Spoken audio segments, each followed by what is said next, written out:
अभिषेक बासु मलिक से भी बाजार पर एक फंडामेंटल व्यू लेते हैं। अभिषेक, अब अर्निंग्स पर भी जो रिएक्शन आ रहे हैं, क्योंकि हम कुछ पर्टिकुलर स्पेसेस को देख रहे हैं तो वहाँ स्ट्रॉन्ग मूव है। फॉर एग्जांपल आप टेक्सटाइल को देखें, जिस तरह के Q2 नंबर्स रहे थे और अब Q3 में भी अब अच्छी अर्निंग्स की expectation. In fact export growth data बहुत अच्छा आया।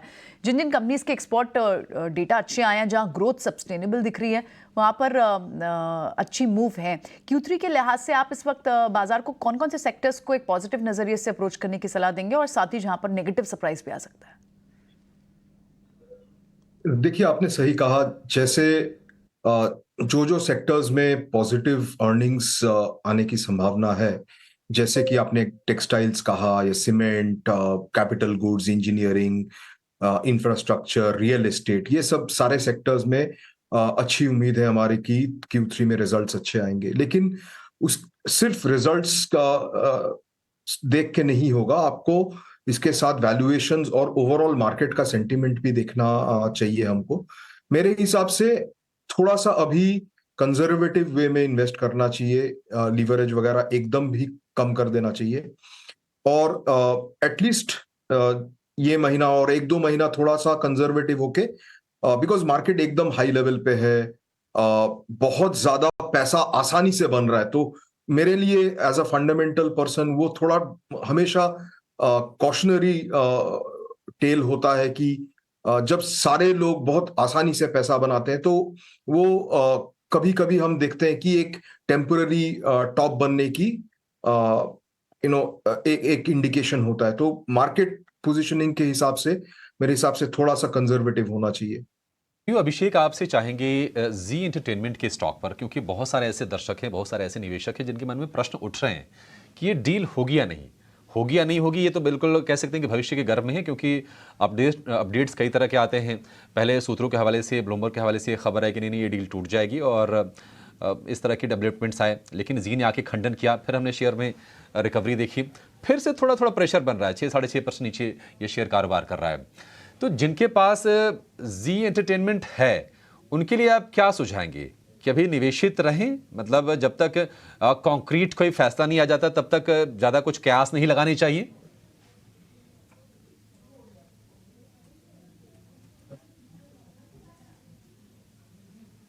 अभिषेक? अच्छा, सॉरी। सो देखिए, जी जी जी। वैसे एक अच्छा बिजनेस है।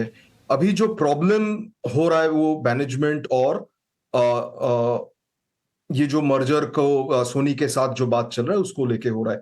तो मेरे हिसाब से अगर जिनके पास है वो उनको होल्ड कर सकते हैं, और बेसिकली वेट कीजिए इस जो क्लैरिटी अगर जब तक क्लैरिटी ना मिले तब तक, क्योंकि अभी तो जो भी होगा वो न्यूज फ्लो के बेसिस पे होगा। ठीक है, जब तक क्लैरिटी नहीं आए तब तक आप होल्ड करें।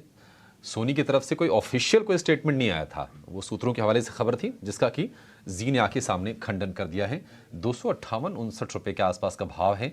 हालांकि आज 240 तक ये शेयर गया था, वहां से रिकवरी वाले फेज में अब है। हालांकि अभी भी ये 7% नीचे कारोबार कर रहा है। एक डिस्क्लोजर आपको दे दें कि 18 स्वदेश जो चैनल आप देख रहे हैं वो भी एक मीडिया कंपनी का ही पार्ट है, तो ये आप ज़रूर ध्यान रखें। 1 तारीख को ना इस बार बजट आना है, लेकिन उसको इंटीरियम बजट कहते हैं, यानी कि वो बजट फुल फ्लैश तो नहीं होगा। वित्त मंत्री अपनी बात रखेंगे टेबल पे और 10-12 चीज़ें बता के, यानी कि आम बजट के मुकाबले वो 10-20% ही होगा। लेकिन इसमें खबर ये निकल के आ रही है कि कैपिटल एक्सपेंडिचर को लेकर धीमेपन की कोई उम्मीद नहीं है। ये सारी की सारी जानकारी जो है हमारे संवाददाता प्रकाश प्रियदर्शी को मिल रही है। आइए उन्हीं से एक बार पता कर लेते हैं कि इस बार इंटीरियम बजट के अंदर क्या क्या बातें आ सकती हैं, खासकर कैपिटल एक्सपेंडिचर को लेकर। प्रकाश, बताएं आप। देखिए, सूत्रों के हवाले से जो जानकारी हमें मिल रही है उसके हिसाब से सरकार अंतरिम बजट में फिस्कल प्रूडेंस और जो कैपिटल एक्सपेंडिचर का जो टारगेट है उसके बीच बेहतर सामंजस्य बिठाने की कोशिश करेगी। हालांकि ये अंतरिम बजट है, लेकिन उसके बावजूद भी अगले 3 महीने के लिए जो खर्चे होंगे, खासकर की इंफ्रास्ट्रक्चर सेक्टर्स की अगर बात करें तो उनके हिसाब से एलोकेशन किए जाएंगे। सूत्र हमें बता रहे हैं कि इलेक्शन ईयर होने के बावजूद भी सरकार का प्रयास ये है कि बेटर बैलेंस बनाया जाए और कैपिटल एक्सपेंडिचर से संबंधित जो रियलिस्टिक टारगेट है वो निर्धारित किया जाए। सूत्र हमें बता रहे हैं कि करीब 10 से 15% की जो बढ़ोतरी है वो की जा सकती है पिछले साल के मुकाबले अगर आप देखें, और जो की इंफ्रास्ट्रक्चर सेक्टर्स हैं जैसे हाउसिंग है, रेलवेज़ है, NHAI है, उनके लिए एलोकेशन में बढ़ोतरी होगी और इसमें करीब 20 से 25% तक की बढ़ोतरी की जा सकती है, क्योंकि ये जो सेक्टर्स हैं वो ज़्यादातर सरकार के ऊपर निर्भर हैं कैपिटल एक्सपेंडिचर की अगर आप बात करें। इसके अलावा सूत्र हमें इस बात की भी जानकारी दे रहे हैं कि सरकार इस बात को भी ध्यान में रखेगी कि जो उसका फिस्कल मैनेजमेंट टारगेट है वो भी ख़राब ना हो, वो उसी पाथ पर आगे बढ़े, और इस बात को ध्यान में रखते हुए जो कैपिटल एक्सपेंडिचर का जो टारगेट है वो निर्धारित किया जाएगा, और जो tax and non tax revenue collection है उसको ध्यान में रखा जाएगा। साथ ही साथ एक्सपेंडिचर और रेवेन्यू के बीच में बेटर बैलेंस बनाया जाएगा, कोई भी इंक्रीमेंटल अनाउंसमेंट अगर किया जाता है। सरकार की कोशिश ये भी है कि वित्त वर्ष 2024 तक जो है 5.9% फिस्कल डेफिसिट का जो टारगेट है उसको अचीव किया जाए, और साथ ही साथ वित्त वर्ष 2026 तक 4.5% का जो फिस्कल डेफिसिट टारगेट है उसको अचीव किया जाए। तो हमें जो जानकारी मिल रही है उसके हिसाब से कैपिटल एक्सपेंडिचर टारगेट में बढ़ोतरी तो हो सकती है, लेकिन सरकार का जो फिस्कल मैनेजमेंट है उससे सरकार बिल्कुल भी पीछे नहीं हटेगी, और प्रयास ये किए जा रहे हैं कि इनके बीच में बेटर बैलेंस बनाया जाए।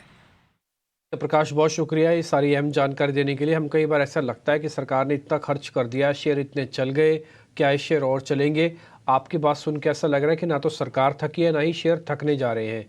यही अभिषेक बासु मलिक, मेरे को आपसे पता करना है, क्योंकि ये जो 10 से 15% कैपेक्स बढ़ाने की बात हो रही है और उसमें भी डेडिकेटेड रोड, रेलवेज, हाउसिंग पर ही खर्च बढ़ेगा, जो कि मल्टी जॉब जनरेट करती है और आप आपस में कई सेक्टर के साथ को रिलेटेड भी हैं।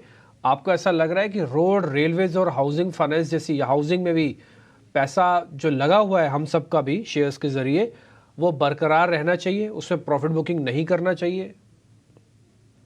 एकदम भी नहीं करना चाहिए, क्योंकि कोई भी गवर्नमेंट हो, अभी जो स्टेज है हमारा इकोनॉमिक डेवलपमेंट का, ये सेक्टर्स में काफी ज्यादा इन्वेस्टमेंट है।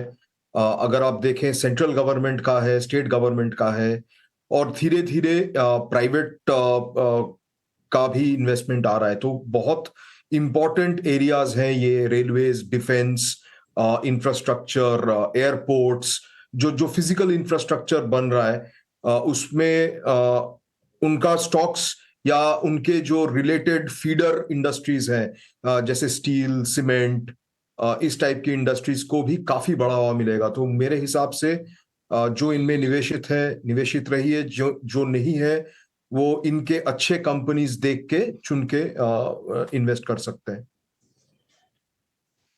ये तो बात हो गई कैपिटल एक्सपेंडिचर। यही दो चीज़ें बड़ी चीज़ें होती है जिसे वॉच आउट किया जाता है। नहीं, कैपेक्स बढ़ाने की बात हो सकती है, फिर से चाहिए इंटरिम बजट हो, वॉच आउट करेंगे इसे। दिखाए और BTST ट्रेड किए, उन्हें आज गैप अप में फ़ायदा में मिला। अब आप इस वक्त क्लोजिंग ट्रेड में क्या स्ट्रैटेजी लेके जाएंगे? यहाँ से कैरी फॉरवर्ड ट्रेड क्या होंगे इंडेक्स पे भी, और अगर कोई BTST या फिर STBT ट्रेड्स भी आ रहे हैं?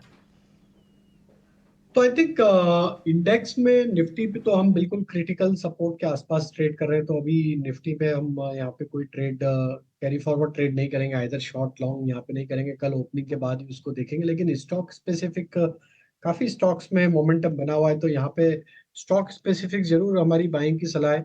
पहला स्टॉक हमें जो पसंद आ रहा है यहाँ पे बाय करने के लिए वो NAM India, Nippon asset management. देखें तो आज HDFC AMC, नैम इंडिया दोनों ही स्टॉक में अच्छा बाइंग इंटरेस्ट बनते हुए दिख रहा है। नैम इंडिया में जिस तरीके से मोमेंटम बना है, हमें लगता है यहाँ पे BTST किया जा सकता है। अपसाइड के टारगेट स्टॉक के देखने को मिल सकते हैं 510 515 की तरफ। स्टॉप लॉस होगा करीब 485 के आसपास। शो की शुरुआत में हमने पूना वाला फिनकॉप पे बात किया था, वो भी डे हाई की तरफ ट्रेड कर रहा है। ये स्टॉक को भी एज ए BTST ट्रेड भी कैरी किया जा सकता है। तीसरा तो जो एक और स्टॉक हमें यहाँ पे पसंद आ रहा है वो है सीक्वेंट साइंटिफिक का। ये स्टॉक को अगर हम वीकली मंथली टाइम फ्रेम पे देखें तो स्टॉक में एक लोअर साइड पे बेस बना के स्टॉक में जिस तरीके से ब्रेकआउट बने हैं, हमें लगता है सीक्वेंट साइंटिफिक यहाँ पे एक अच्छा मोमेंटम कंटिन्यू करते हुए दिख सकता है टुवर्ड्स 150 155 की तरफ। तो सीक्वेंट पे भी बाय करने की सलाह है। स्टॉप लॉस रखेंगे करीब हम यहाँ पे 137 के आसपास।